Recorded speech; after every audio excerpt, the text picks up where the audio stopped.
Eu saúdo a amada igreja com a paz do Senhor. Maravilha. Bom é estar aqui mais uma vez na casa do Senhor, nesse domingo maravilhoso, né? Que Deus possa nos dar graça, que Deus possa abrir o nosso entendimento para que a gente possa compreender a palavra de Deus. Meus amados, eu gostaria de chamar a atenção de vocês para esse momento, que é um momento de grande relevância para as nossas vidas. Trata-se da palavra de Deus, trata-se de um livro chamado Apocalipse, no entanto, significa revelação, tirar o véu, descobrir alguma coisa para que possa ser vista. Então, o livro do Apocalipse, de todos os livros da Bíblia, sem dúvida nenhuma, é o mais importante, porque fala das últimas coisas, fala o motivo e a motivação do que você precisa ter para chegar no objetivo final. É o capítulo que é o fim da história. E você precisa de compreender, porque muitas das vezes nós podemos nadar e morrer na praia. E não faz sentido a gente estar na casa de Deus simplesmente para sentar nos bancos e às vezes entra aqui e sai aqui. Primeiro, só para você ter ideia da importância dessa palavra, quando eu venho trazer essa reflexão, e a gente vai aqui aprender junto, o pastor Brenner, os professores, a gente não está fazendo isso para ganhar mérito. Na realidade, direto e reto, nós estamos contribuindo para que você vá para o céu. A verdade é essa. Nós estamos apenas estudando, e às vezes a gente passa a noite procurando trazer a mensagem na sua forma mais original, para que você entenda e compreenda qual é o caminho que você deve andar. Você está entendendo? Então, na realidade, a gente está aqui justamente pela vida de vocês. Pela nossa também, é claro. Mas a gente está procurando mostrar para você qual o caminho que você precisa focar, que você precisa andar. Amém, meus amados? Fazendo aqui uma retrospectiva, até porque para entrar nesse capítulo aqui, nesse versículo, eu preciso fazer uma retrospectiva, andar um pouco para a gente chegar até aqui. Vou dar um exemplo para vocês, fazer uma linha do tempo aqui, para ficar bem mais fácil para a gente chegar aqui. Só para você entender, esse capítulo 8 já está na grande tribulação, então é tempo futuro. Então nós vamos pegar aqui, só para ficar fácil, uma linha do tempo, vamos pegar Daniel 9, 24, 25 e 26, aonde Daniel tem a revelação de Deus das 70 semanas de Daniel. Porque a gente ouve muito falar de 70 semanas, mas as pessoas não entendem nada na realidade. É muito raro as pessoas que entendem, pastor. Entra aqui 70 semanas. Primeira coisa que a gente precisa entender, são semanas de dias que cada dia vale um ano. E então as 70 semanas de Daniel são semanas de anos. Quando Deus traz a revelação a Daniel, diz assim, olha, Daniel, 70 semanas estão estabelecidas para, primeira coisa, olha, para o seu povo, o povo de quem? De Daniel, e para a sua santa cidade, Jerusalém. 70 semanas não tem a ver com a igreja, tem a ver com Israel. É claro que nesse inteirinho a igreja vai entrar, mas as 70 semanas tem a ver com Daniel. Vamos confirmar isso, só para a gente entender? Vou ler para vocês, bem devagar. Está escrito assim em Daniel 9. 70 semanas estão determinadas sobre o teu povo e sobre a tua santa cidade. Aí tem um objetivo. Por que dessas 70 semanas? Objetivos é para extinguir a transgressão e dar fim aos pecados, expiar a iniquidade e trazer a justiça eterna, e selar a visão e a profecia e ungir o santo dos santos. Então, Deus está dizendo que essas 70 semanas vai ser um trabalhar com o povo de Israel para acontecer esses 6 pontos aí. É um trabalhar de Deus com o povo de Israel. E depois, veja bem, sabe e entende, desde a saída da ordem para restaurar e para edificar Jerusalém, até o Messias, o príncipe, 7 semanas e 62 semanas, as ruas e as tranqueiras se reedificarão, mas em tempo angustiosos. E depois das 70 semanas e 2 semanas, será tirado o Messias, e não será mais. E o povo dos príncipes que há de vir destruirá a cidade e o santuário, e o seu fim será como uma inundação. E até ao fim haverá guerra, estão determinadas assolações. E ele firmará um concerto com muitos por 1 semana, e na metade da semana fará cessar o sacrifício e a oferta de manjares, e sobre as asas da abominação virá o assolador, e isso até a consumação, e o que está determinado será derramado sobre o assolador. Fazer aqui uma sinopse bem concisa. Diz que 70 semanas estará sobre o povo. 7 semanas, que dá 49 anos, na realidade, foi o período que os judeus gastaram para reconstruir os muros. Não foi Jerusalém. 7 anos para reconstruir os muros. 62 semanas depois, foram para reconstruir o templo, gastou esse tempo, 69 semanas para reconstruir os muros e a cidade. Foi quase 500 anos. Aqui está dizendo o seguinte, que quando restaurasse a cidade, daí tiraria-se o Messias, findaria ali, quando tirasse o Messias, então findaria as 69 semanas. Dali, ficou faltando 1 semana, são 70, né? Mas houve um intervalo, porque a palavra de Deus diz o seguinte, com Jesus, veja bem, quando Jesus veio para os que eram seus, e os seus não o receberam. Só para vocês entenderem, se porventura as coisas tivessem acontecido, Jesus tivesse vindo, tivesse sido recebido por Jerusalém, eles tivessem compreendido, provavelmente essa 70ª semana teria se cumprido. Talvez nós não teríamos esse interim. Então, quando o povo rejeita Jesus, abre-se um espaço. E esse espaço é chamado de tempo dos gentios. Por quê? Jesus veio para os judeus, mas eles não receberam, abriu-se uma oportunidade para os gentios. E esse tempo dos gentios está com 2000 anos já de tempo passado. Então, a última semana é o que a gente espera. Isso, que fique bem claro para vocês, na visão que a gente acredita, que é a pré-tribulacionista e a pré-milenista. Existem outras visões, existem outros entendimentos. Como aqui eu não é questão de pregação, é questão de ensino, nós temos outras variantes de entendimento. Há pessoas que acreditam que Jesus não vai vir, não vai ter o arrebatamento. Jesus vai vir quando todo olho verá, ali no Monte Sião. Tem pessoas que entendem dessa forma, entendeu? Inclusive os presbiterianos, e são homens de Deus, mulheres de Deus, pessoas estudiosas.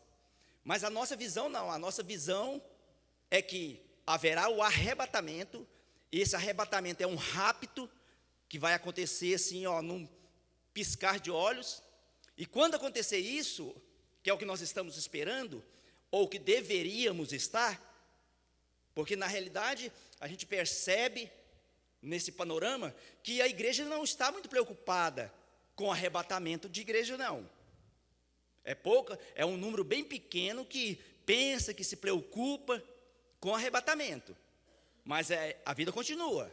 Quem acredita, amém. Quem não acredita, vai acontecer do mesmo jeito, porque a palavra de Deus diz, nenhum dos seus planos podem ser frustrados. Ponto. Se você acredita ou não, é um problema seu. Mas Jesus está avisando está dando indício, mostrando a palavra, os sinais estão aí mais fortes do que nunca, de que Jesus vai voltar. Então, que você possa compreender o que João escreve e qual é a revelação. Então, por exemplo, meus amados, às vezes a pessoa fica preocupada, o mundo vai acabar, o mundo vai acabar. Já te dá uma visão aqui geral. Primeira coisa, não preocupe que o mundo vai acabar não, que o mundo não vai acabar. Pelo menos daqui 1000 e tantos anos vai continuar aí. Porque, só para você entender, se Jesus viesse hoje, fosse o rapto, a igreja sobe, um período de 7 anos aqui é festa, e enquanto isso, um período de 7 anos aqui na terra de tribulação e grande tribulação. Depois Jesus desce, julga o povo que vai batalhar contra Israel. Essas nações entrarão, que estiverem a favor de Israel, que for o povo que estiver a favor, entrarão e ficarão nessa terra por mais 1000 anos. 1000 anos. Haverá um milênio aqui nessa terra, onde Jesus irá reinar. Como assim, irmão Daniel? Jesus é o que? Na plaquinha lá estava escrito o que? Lá quando Jesus, estava escrito assim, Jesus, rei dos judeus. Mas ele não cumpriu o ofício de um monarca aqui, porque foi impedido. Mas ele vai cumprir esse período. Porque aquilo que foi determinado por Deus vai se cumprir. Apenas tardou um pouco. Mas Jesus vai reinar nessa terra, amados, por 1000 anos. Vamos colocar a coisa real para a gente entender, porque às vezes a gente, quando fala de Apocalipse, parece que é uma coisa exterminador do futuro, as pessoas não entendem. Mas, quando vir o milênio, quem quiser ver Jesus, por exemplo, pode pegar o avião aqui para Jerusalém lá, porque vai estar lá. É uma realidade, ele vai reinar nessa terra por 1000 anos. E as nações estarão, e o povo estarão aí. E às vezes a gente não entende isso. Então Jesus vai cumprir esse reinado.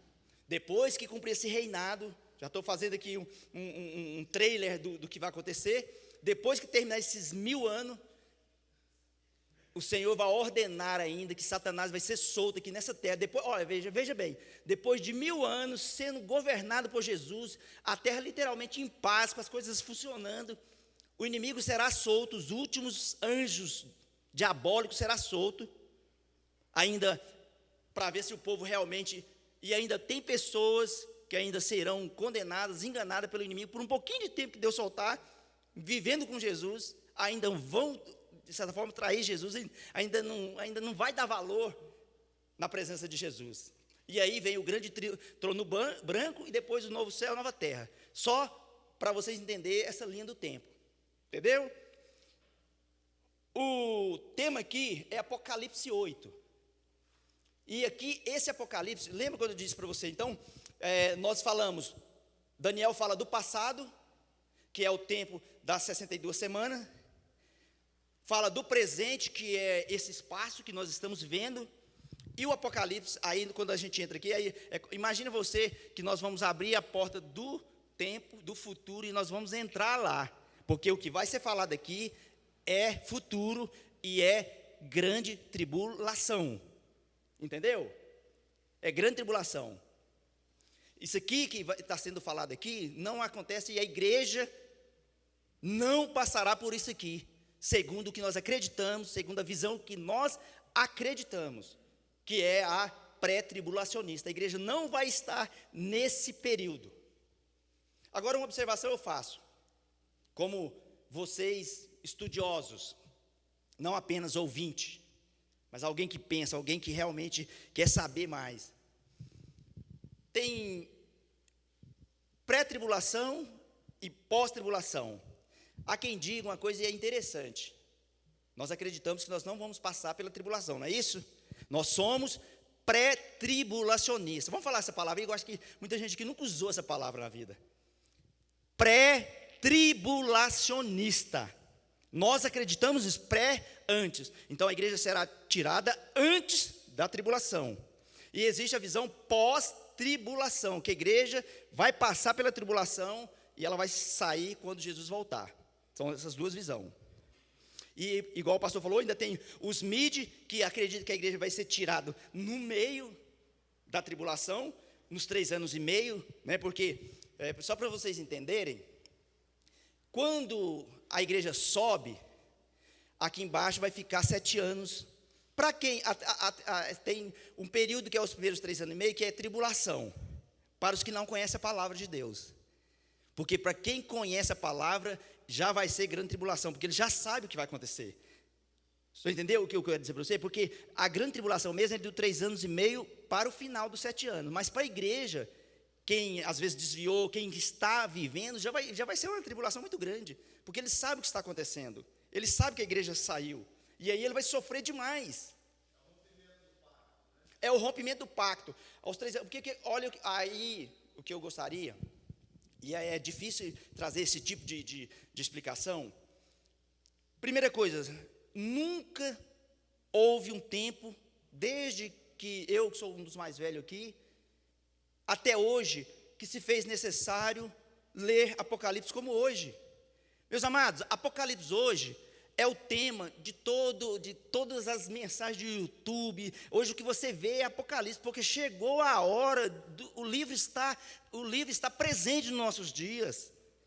Pastor Brenner, o senhor é novo, mas na minha época, por exemplo, falava de Apocalipse, era coisa assim, esporádica, é uma coisa que... Mas hoje não é só os crentes, hoje o mundo, a mídia, é Apocalipse de todo lado. Se você entrar no YouTube, lá você só vê lá coisas. Por quê? Paulo Henrique, não é porque as pessoas leem a Bíblia, mas hoje se você procurar para uma pessoa secular que não lê Bíblia, qualquer pessoa que você procurar, e você pergunta para ele assim, nossa, o que vocês acham do mundo, como é que está? Aí ele vai falar, não, isso aí é o final dos tempos. O cara nunca leu Bíblia, não sabe nada, e ele diz, é o final dos tempos. Como é que ele sabe? Porque há sinais, irmãos, que são sinais que são assim, escancarados. Vou dar um exemplo para vocês. Da pandemia para cá, a pandemia virou a chave do mundo. Depois da pandemia, o mundo não é o mesmo mais, a política não é a mesma, a igreja não é a mesma, nós não somos os mesmos, mudou, girou a chave. E às vezes a gente não percebe. Por exemplo, um evento que aconteceu agora, que às vezes parece até ser especulação, mas é porque nós como igreja não aprendemos e não fomos instruídos dentro dessa revelação. Por exemplo, aconteceu um fenômeno agora que chama lua de sangue. A gente fala, parece que eu falar isso aqui, eu estou sendo uma pessoa que estou querendo especular, que eu estou querendo... Meu irmão, o que é lua de sangue, irmão Daniel? Lua de sangue é o alinhamento da terra, lua e sol, aonde a lua escurece e ela em partes do mundo, você consegue ver ela vermelha, ela é chamada lua de sangue. Na Bíblia existe a palavra lua de sangue. Para os judeus... E eu não estou falando coisinhas aqui para me falar o que eu falei, eu tenho base, eu pesquisei e fui a fundo, em quem entende, em quem realmente sabe do que fala. Mas para os judeus, a tal lua de sangue é para eles como um prenúncio de uma catástrofe, para os judeus. E olha o que aconteceu em 2014. Em 2014, nas 2 festas dos judeus, na Páscoa e no Pentecoste, nos dias, aconteceu a lua de sangue. Em 2015... no dia da Páscoa e de Pentecoste, aconteceu a tal lua de sangue de novo em Jerusalém. E agora, semana passada, retrasada, de novo aconteceu. Isso acontece, a vida toda acontece lua de sangue. Só que não com tanta frequência, rápido e intermitente. Vocês entendem que no Evangelho de Mateus, no capítulo 24, vai dizer lá o quê? Vai dizer, quando os discípulos perguntam, Senhor, quando é o final dos tempos? Aí ele faz uma lista. Ele vai dizer, olha, haverá fome, guerra, tremores. Ele fala, mas isso aí houve a vida toda. Mas não com tanta frequência, meus amados. Olha, hoje nós estamos vendo uma exterminação de um país online, ao vivo e a cores. Nós estamos vendo a Ucrânia ser destruída e a cidade toda, Mariupol, por exemplo, acabou com a cidade, ela foi destruída, uma cidade. Ao vivo e online. Na minha época, falava de guerra, a gente parecia que era lá no Japão, lá do outro lado do mundo. O que eu quero dizer, a palavra de Deus diz que quando estiver acontecendo isso, ainda não é o fim, são apenas dores de parto.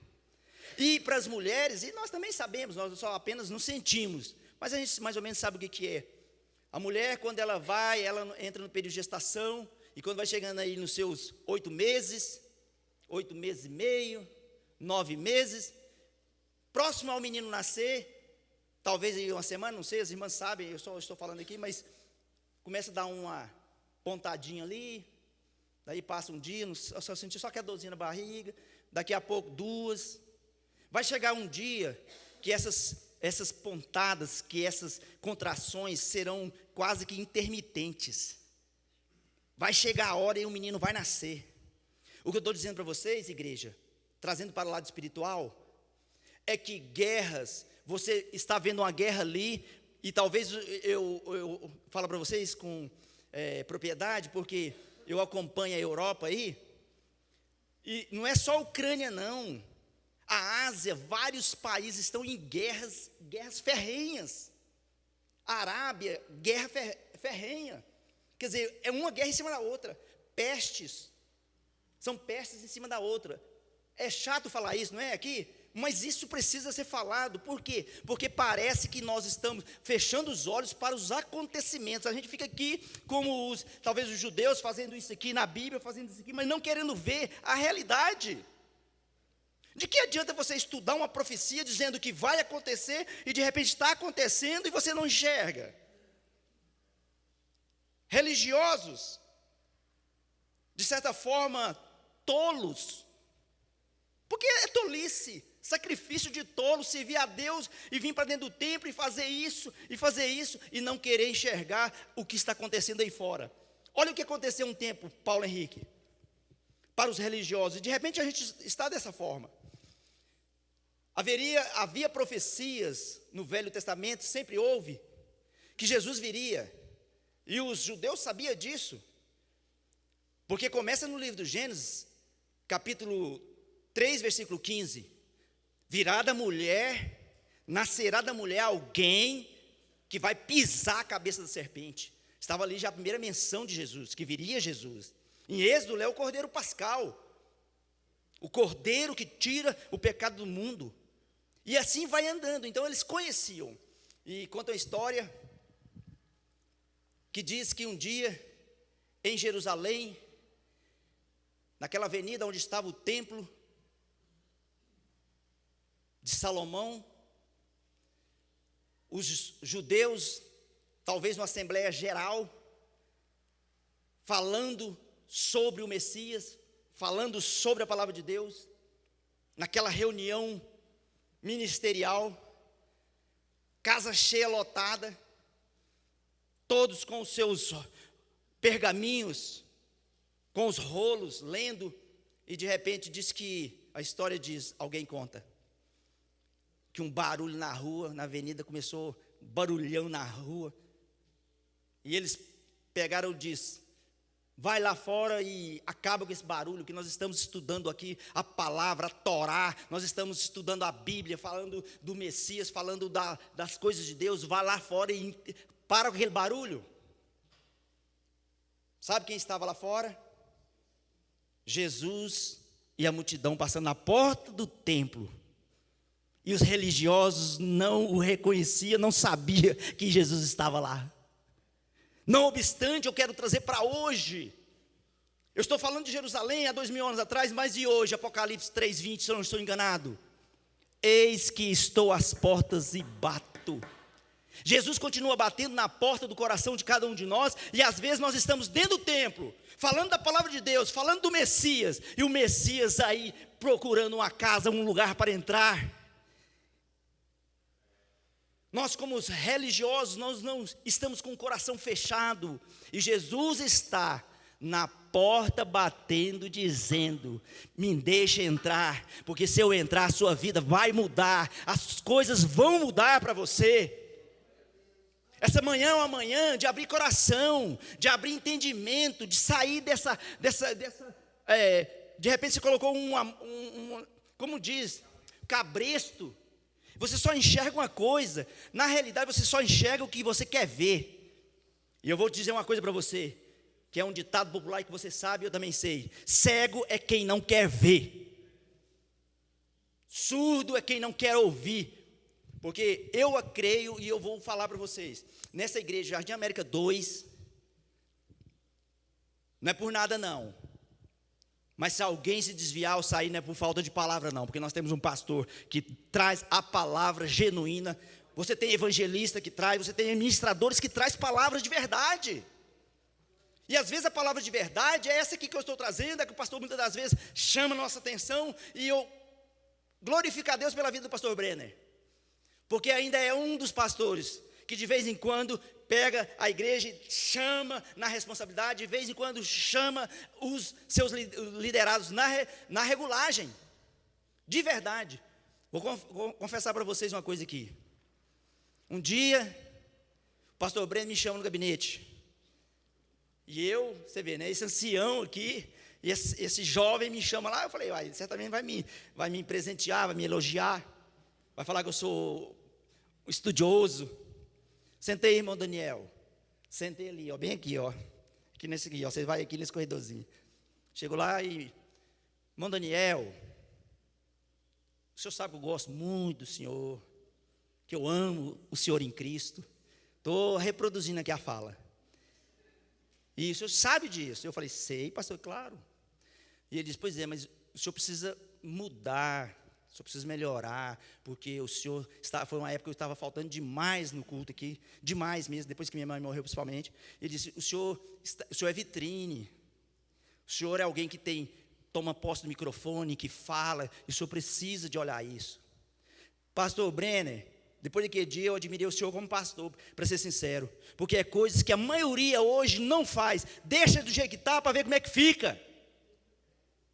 Tem que ter preocupação, tem que chamar atenção, porque o propósito é nós não passar por isso aqui que nós vamos falar agora, é livrar nós da grande tribulação, é levar nós para o céu. E olha aqui, e depois daquele dia, fiquei fã do pastor, e eu vou contar outra coisa, já que eu estou falando do pastor, uma coisa boa, viu, pastor? Esses dias eu fui lá na igreja, lá em Brasília, em Formosa, na sede do pastor, lá do pai do pastor. Eu até falei para alguns irmãos, depois daquele dia, viu, pastor?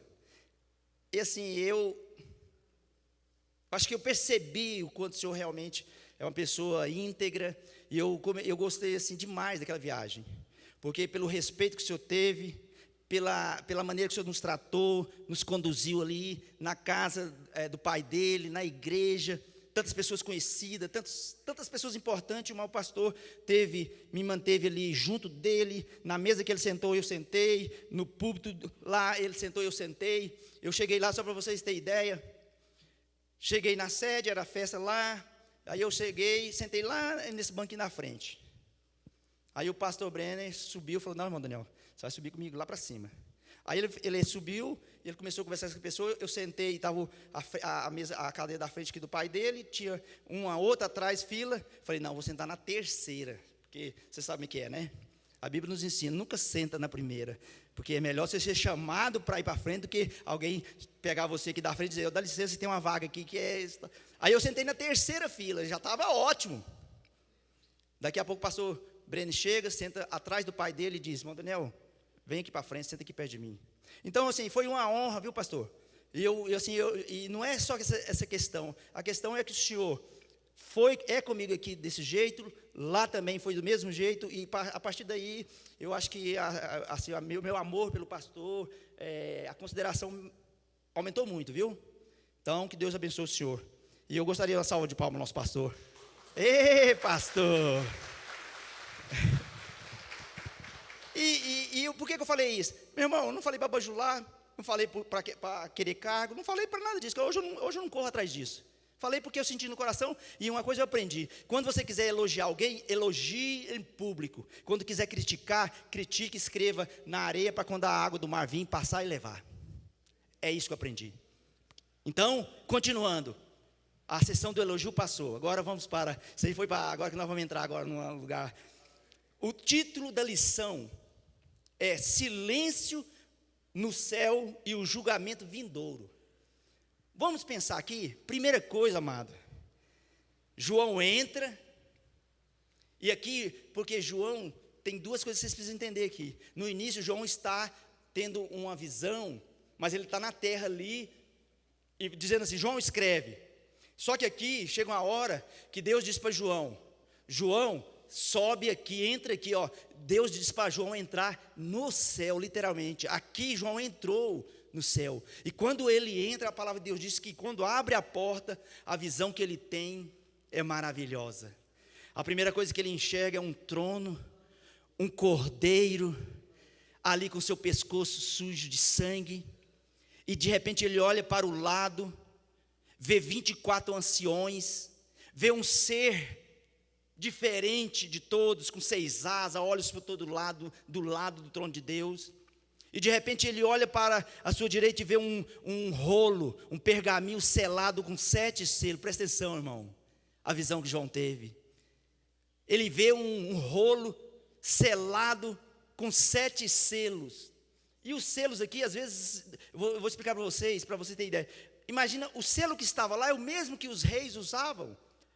Pegava-se o rolo, pingava um pingo de cola nas bordas, e ele ressecava. E quando ia abrir aquele selo, quebrava ele, trincava e abria. Não é o selo de hoje, com tanta tecnologia. E aí, João olha aquele livro, e aí o anjo diz: olha, esse livro ninguém pode abrir, nem no céu, nem na terra. Não houve ninguém que possa abrir esse livro. E aí João começa a chorar amargamente, porque sabia que o que tinha naquele rolo era o futuro da humanidade. E ele chora porque não tinha ninguém para abrir aquele livro. E aí ele começa a chorar copiosamente. Daqui a pouco o anjo diz: ei, não chores. Ei, não chores. Eis aí o cordeiro que venceu para abrir o livro. Aleluia. Eis aí o cordeiro que venceu para abrir o livro. E aí, entenda bem, 7 selos. E aqui nós temos uma sequência de acontecimentos importantes. 7 selos, 7 trombetas, 7 taças. Meu irmão, vocês não estão entendendo. Pensa no negócio que será difícil. Pensa, por isso que a palavra de Deus diz: se puder, vai na primeira ressurreição, porque é a segunda. E eu vou falar uma coisa para vocês aqui. Eu, se fosse vocês, lia a Bíblia, porque vai precisar de pregador na grande tribulação. E muitos vão ficar da igreja. Acredita no que eu estou te falando? Você está achando que a igreja vai 100%? Acredita no que eu estou te falando, meu irmão. Lê Bíblia. Porque se você for um dos que fica, e há uma possibilidade que isso aconteça, lê Bíblia. Sabe por quê? Porque os acontecimentos, se você conhecer Apocalipse, você vai saber. Quando veio a primeira, você já sabe qual a segunda, você sabe quanto tempo vai ser, você vai segurar as pontas, porque você sabe que é 7 anos. E você precisa de conhecer a palavra de Deus. E aí, vem a palavra de Deus, os 7 selos. E aí no último selo, quando abre o último selo, é esse. E João diz, quando abriu, Zé Mauro, o último selo, João diz que viu um anjo. Quando abriu o selo, viu 7 anjos, cada anjo com uma trombeta. E o primeiro tocou, e caiu sobre a terra uma saraiva de pedra com sangue, destruiu a 1/3 parte dos mares e de tudo que tem no mar e no oceano. E daqui a pouco, de novo, toca a segunda. E João diz que vê, caiu como uma bola de fogo, um meteoro, certamente um grande meteoro, cai pegando fogo no meio do mar e destrói a 1/3 parte de tudo. E depois o terceiro anjo toca a trombeta, e aí diz que cai como uma estrela, chamada absinto, no meio do mar, e a água de todos os rios se torna amarga. Você já imaginou o que é a 1/3 parte da lua, sol, tudo escurecido, o mar e rios sem vida? Como vai ser? Nós com um pouquinho de falta de água aqui, a gente já fica doido. Você já imaginou o que é isso? E isso aqui é a profecia do que vai acontecer na grande tribulação. E aqui está escrito silêncio, houve silêncio no céu. Veja bem, abriu todos os selos, até o sexto, não houve silêncio. Barulhão no céu, porque o céu, pelo que nós entendemos, é lugar de barulho, de louvor, santo, santo, santo. Céu não tem silêncio. Mas quando abre o sétimo selo, diz a palavra que houve um silêncio por aproximadamente 30 minutos no céu. Irmão, você já imaginou? A gente para para imaginar o que é 30 minutos no céu, sem um barulho, um silêncio total. O que é isso, irmão Daniel? Eu escrevi aqui algo que eu pensei. Eu disse aqui, silêncio no céu pode ser um indício de grande grito na terra. O silêncio no céu pode ser um indício de grandes gritos aqui na terra. Mas, na realidade, se a gente for analisar, acredito que quando abre o sétimo selo, há uma expectativa grande dos anjos, olhar para baixo e ver o que vai acontecer aqui embaixo. São coisas terríveis. São coisas que, na realidade, igual hoje eu estou trazendo para você, e de repente a gente fica pensando, mas isso que é a palavra de Deus, a Bíblia ela tem que ser lida e estudada de Gênesis a Apocalipse. Gênesis, o livro do princípio das coisas. Apocalipse, o livro do fim das coisas. E a palavra de Deus diz que melhor é o fim do que o começo. Então, como igreja, alegrai-vos no Senhor, porque o melhor do Senhor para a sua igreja ainda está por vir. Eu estou falando de Apocalipse, mas na realidade, a gente precisa analisar, esperar Jesus como se ele voltasse hoje, mas trabalhar e fazer a obra de Deus como se ele nunca voltasse, porque não sabemos nem o dia e nem a hora em que o Senhor há de vir. E aí, meus amados, uma coisa interessante, fazendo uma visão panorâmica da situação hoje na terra, há motivos para você se preocupar? Você tem se preocupado? Eu estou hoje trazendo e comentando a 8ª lição. Quero fazer uma pergunta para vocês, direta, mas não precisa responder, é claro. Da primeira lição à 8ª, houve alguma mudança no seu comportamento em relação à igreja? Mudou alguma coisa? Nós estamos estudando Apocalipse desde o início. Apocalipse 1:3 diz: bem-aventurado é o que lê e o que entende e obedece esta profecia. A pergunta que eu gostaria de falar para você individualmente, com esse estudo do Apocalipse, falando de catástrofes, de coisas que virão, de coisas boas também que virão, mudou alguma coisa no seu comportamento como cristão, como pessoa, como cidadão? Mudou? Porque se não tiver mudado, direto com você, seu tempo foi desperdiçado. Não mudou, não aconteceu nada, não mudou nada. Você ouviu aqui o que a irmã Cris falou, ouviu o pastor Luiz, ouviu aqui o evangelista Edivan falou, e não mudou nada.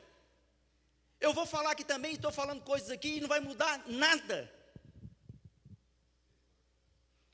Eu não vou falar que você está no lugar errado. Eu vou falar que você precisa mudar os conceitos e a forma de pensar em relação às coisas de Deus. Porque senão, meu amado, você está perdendo o seu tempo. Você está perdendo o seu tempo. Você não aproveita o mundo. Você não aproveita a igreja. Você é um morno. E eu não estou falando isso aqui para atemorizar ou para chamar atenção, porque não é a questão. A questão, deixa eu te falar um negócio para vocês. Existe uma coisa chamada, na teologia, chamada de hermenêutica. A palavra hermenêutica vem de Hermes, que significa interpretar. E o pregador, o professor, ele tem que ter a honestidade de extrair da mensagem o que a mensagem quer falar.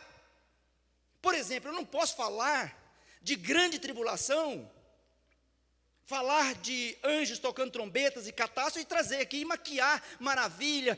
Irmão, mas Jesus vai nos salvar. Não, eu preciso de trazer a realidade dos fatos. Uma coisa interessante, pastor Brenner, por isso a gente precisa falar mais de Apocalipse precisa também de mostrar o que é inferno, para as pessoas compreenderem e querer se desviar dele. Nós estamos aqui para falar de Deus, falar de céu, mas inferno está escrito aqui, tormenta está escrito aqui, tribulação está escrito aqui. Então eu não posso pregar só rosas, fazer como aquele hino, tem que pregar espinho também. Eu me lembro, talvez há 10 anos atrás, vocês me ajudem aí, na época que o tabaco ou o fumo era uma praga, era e é um câncer até hoje, mas fumava-se demais. Vocês lembram que em todo lugar fumava, mas caiu demais a questão do cigarro no mundo inteiro, né, pastor? Caiu demais, você não encontra mais pessoas fumando assim de todo lado, você não encontra mais. Teve uma época que foi tão grande, talvez, não sei quem lembra, que existiam os fumódromos, já que estavam incomodando tanto que tinha que colocar os fumantes separados. Sabe quando que caiu e que o pessoal começou a conscientizar? Quando começou a colocar a foto de pessoas com câncer na caixinha de cigarro. Vocês lembram disso? Começou a mostrar o que o cigarro produzia: aborto, câncer. As pessoas começaram a ver aquilo ali, as pessoas começaram a ter medo daquilo ali e não querer aquilo para a sua vida. A igreja, de certa forma, também precisa de mostrar esse lado sombrio, negro, que vai acontecer, que é o mundo. Porque enquanto a igreja estiver pregando só céu, céu, céu, céu, as pessoas não sabem o que é o inferno. Se não me engano, Martin Luther King, eu acredito que foi, que diz: a minha maior preocupação não é o barulho dos maus, é o silêncio dos bons. E eu estou falando aqui para a igreja, que já é conhecedora da palavra.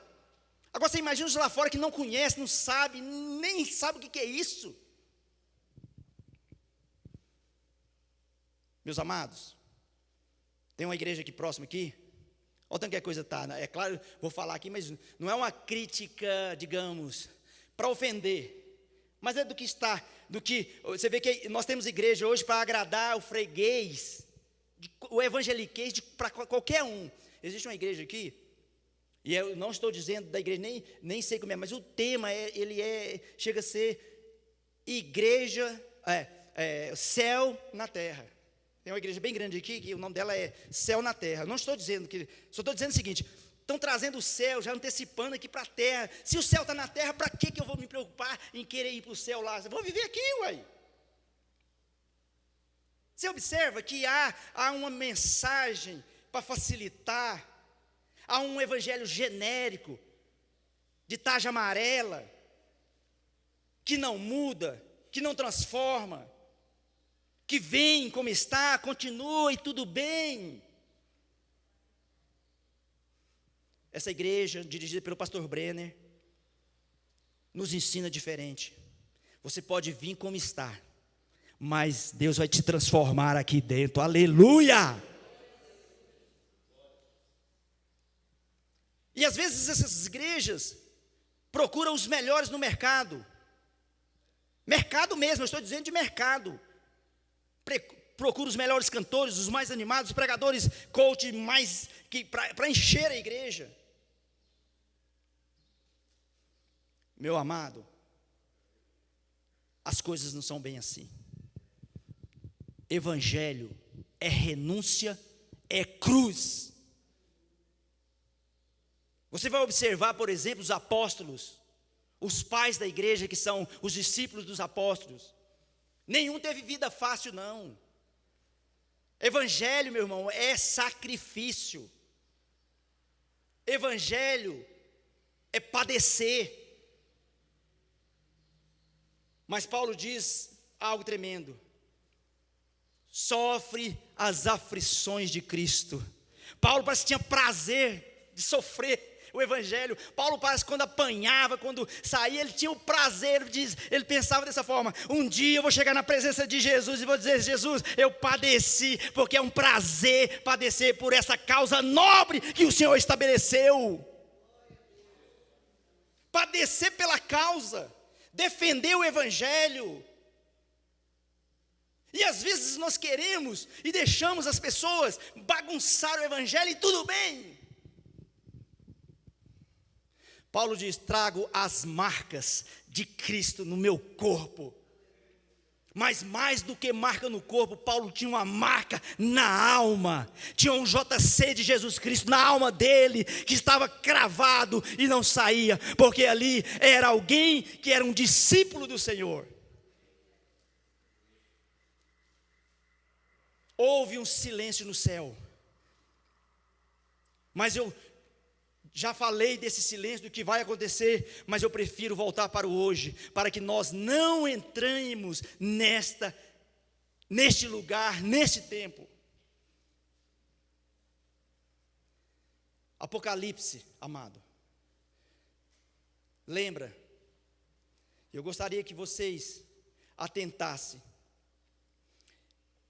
e que vocês lembrassem, aqui como um comentador da revista, mas para vocês realmente não esquecer, Apocalipse significa revelação. Sei que todos sabem, mas eu gostaria de ser redundante. Apocalipse é revelação. Revelação de Deus para a sua igreja. Revelação de Deus para a igreja. Mostrando qual é o caminho que a igreja vai trilhar. E nós estamos caminhando para esse tempo. Haverá, irmão Daniel, uma chance, a igreja, a Bíblia, nós ainda acreditamos que haverá um grande avivamento na terra. A gente acredita que ainda haverá um grande avivamento na terra. E que Deus ainda vai resgatar muitas almas. E quando eu digo de avivamento, irmão, é avivamento. É uma onda espiritual que vai contagiar as pessoas, que vai envolver as pessoas no Evangelho, e elas vão voltar para a casa do Senhor. E uma das coisas importantes, irmãos, que é o mais importante para vocês querem saber o que é o relógio da volta de Deus? Assim, o que marca realmente a volta de Deus, de Jesus? Chama-se o relógio do Apocalipse, Jerusalém, é Israel. Israel é o ponto onde o mundo todo está de olho, porque Israel é, digamos assim, o soar da trombeta para o mundo. E está acontecendo coisas em Israel, amados, ultimamente coisas assim, realmente, só para vocês entenderem. Você lembra quando eu li Daniel lá, que diz que o Senhor virá para purificar o santo, o templo santo? Vocês sabiam, talvez alguns aqui eu não saiba, mas existe 3 templos. O templo de Jerusalém, o primeiro templo, quando foi construído por Salomão, vocês lembram do templo, né? Ele foi destruído quando os babilônicos sitiaram, por volta do ano 605, por aí. Lembram? Quando pegou Daniel, e aí destruiu. Vocês lembram que o cativeiro foi 70 anos. E vocês vão observar que depois de 70 anos, eles voltam para a sua terra. No livro de Ageu, você vai ver que o profeta Ageu chama a atenção do povo, porque o povo tinha voltado para a sua terra, tinha construído as suas casas, mas lá no seio da cidade, estava lá um templo em ruínas. E vocês lembram que ele chama a atenção? E mostra lá, olha, falta isso, falta aquilo, e vocês dizem, não é tempo ainda de construir o templo? Esse templo foi reconstruído a segunda vez, não com aquela imponência, mas foi reconstruído em cima do outro. Tanto é que a Bíblia vai dizer que, quando reconstruiu o segundo templo, os jovens cantavam, alegravam, mas os anciãos choravam de tristeza. Ele dizia, não é nada em relação ao que era antes. Mas uma coisa eu entendo, um versículo que diz o seguinte: a glória da segunda casa será maior que a primeira. E nessa história, sabe o que eu entendo aqui?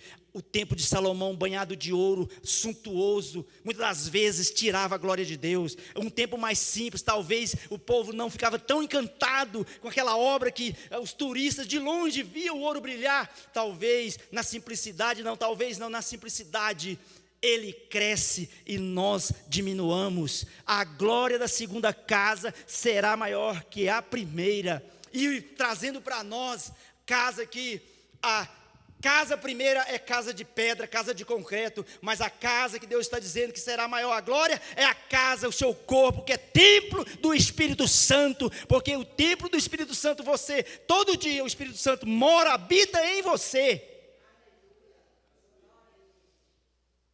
E então, partindo para o final, meus amados, é claro que isso aqui não é uma pregação, é claro que isso aqui é apenas uma pincelada do que é, porque é muito mais profundo do que a gente imagina, né, pastor? A gente lê Apocalipse e é igual uma rede. Você abre um ponto, abre 10, você abre um, abre 10, abre um, abre 10. Mas o que eu quero dizer e finalizar. Igreja do Jardim América 2, vamos pedir a Deus graça para que estejamos juntos, para que possamos ombrar junto, para que possamos trazer pessoas para ser salvas, para não serem condenadas. Vamos pedir a Deus para que Deus abra o nosso entendimento, a nossa visão, para que a gente possa enxergar o que Ele está mostrando através dos sinais, através da igreja, através de tudo que Ele tem mostrado, e que nós não possamos cair no erro de não acreditar que vai acontecer. O arrebatamento é algo muito firme, muito consistente. Vai acontecer, mais cedo ou mais tarde vai acontecer. Que Deus possa nos dar graça para você, dar graça para sua casa, que você possa entender isso, meu amado. É pela sua própria vida. Eu não estou falando isso aqui para você vir para a igreja, para encher a igreja para nós. Não, é pela sua própria salvação. Fique atento, acorda, igreja, acorda. Porque Ele virá e não tardará. Porque o relógio já tem 2000 anos que esse relógio começou a girar e ele já está nos seus minutos finais. Tudo aponta para os minutos finais. Nós estamos perto da meia-noite espiritual. Vai bater o sino, vai trocar a trombeta, e que a igreja do Jardim América 2 possa dizer: Maranata, ora vem Senhor Jesus, aleluia, glória a Deus. Ele vem, em nome de Jesus, nós subiremos com Ele, de preferência, pastor Breno, se eu estiver junto com o senhor aqui ainda, viu? Vou estar velhinho aqui, e nós vamos subir junto, em nome de Jesus. Que Deus abençoe a cada um de vocês, viu? É muito bom trazer, comentar com vocês, que eu fico muito satisfeito. Eu gosto de ver pessoas assim atentas, pessoas inteligentes, pessoas que realmente querem ir morar no céu. Jesus que abençoe a todos, em nome de Jesus.